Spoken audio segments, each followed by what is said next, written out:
Thank you. Good morning. And I'm very honored to be here and to work with First Call and to speak on behalf of the children and the families who are struggling. I would like to honor and acknowledge the unceded and traditional territories on which we are today of the Musqueam, the Tsleil-Waututh, and the Coast Salish peoples.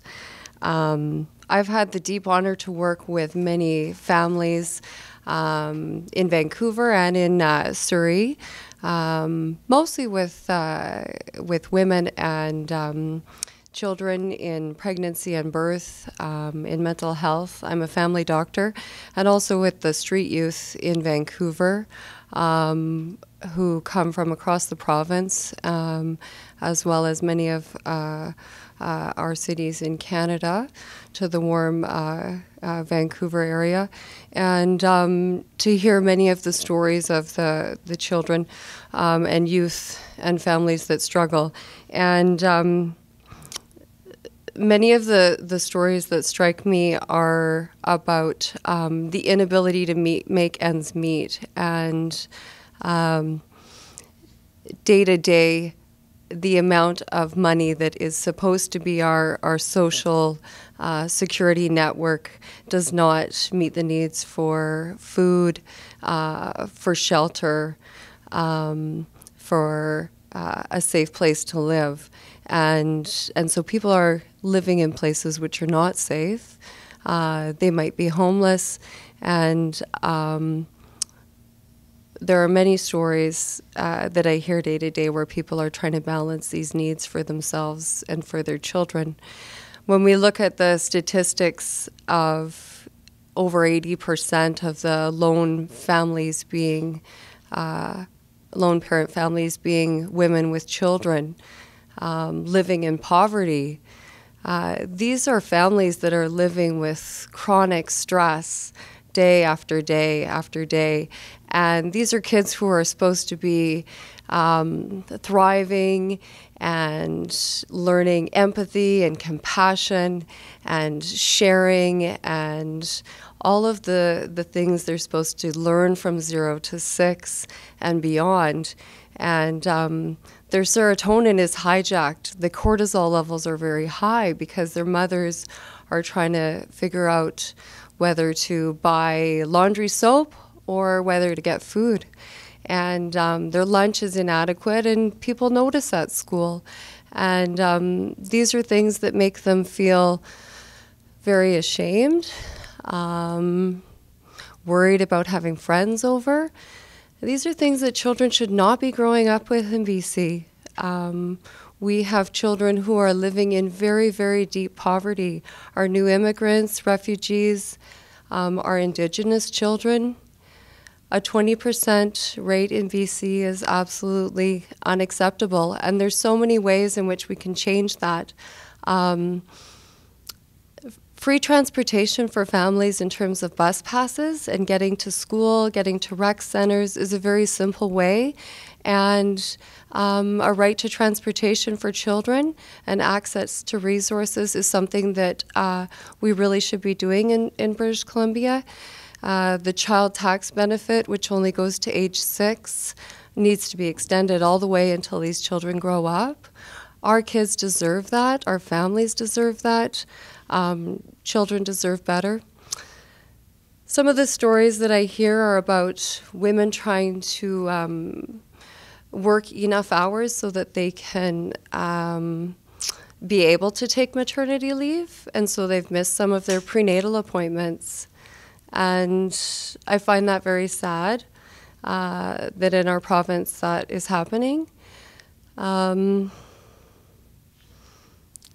Every child has the right to food and shelter and love and safety, and their parents are trying very, very hard to provide that.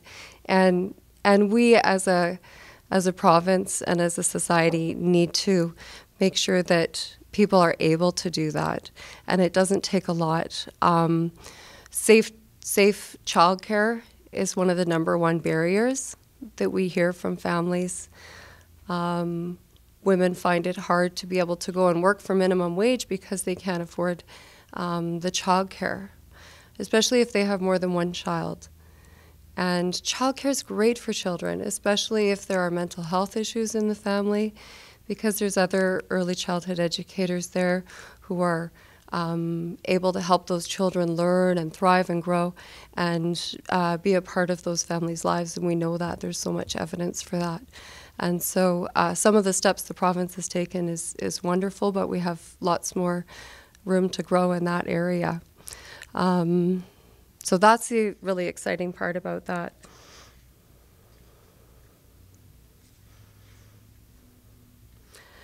I think across the country, 7 of our provinces extend the child care benefit up to age 18. So BC's falling behind in that regard.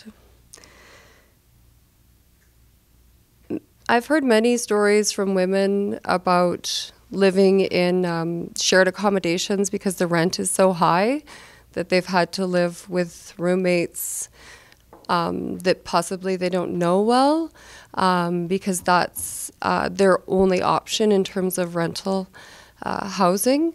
The rental market is extremely expensive, and the amount of income they have for rent is far less than what the going rates are, and so they've had to share housing with people perhaps they don't know well.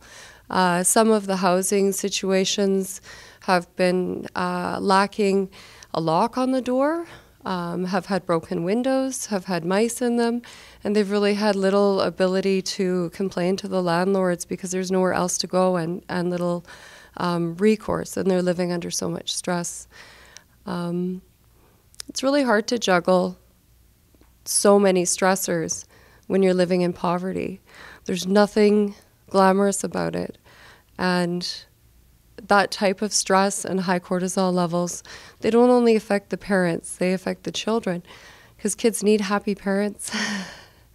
And I have the joy of being at the births of so many babies, and you see the excitement and the power and the joy of birth, and you want those families to be able to carry that on.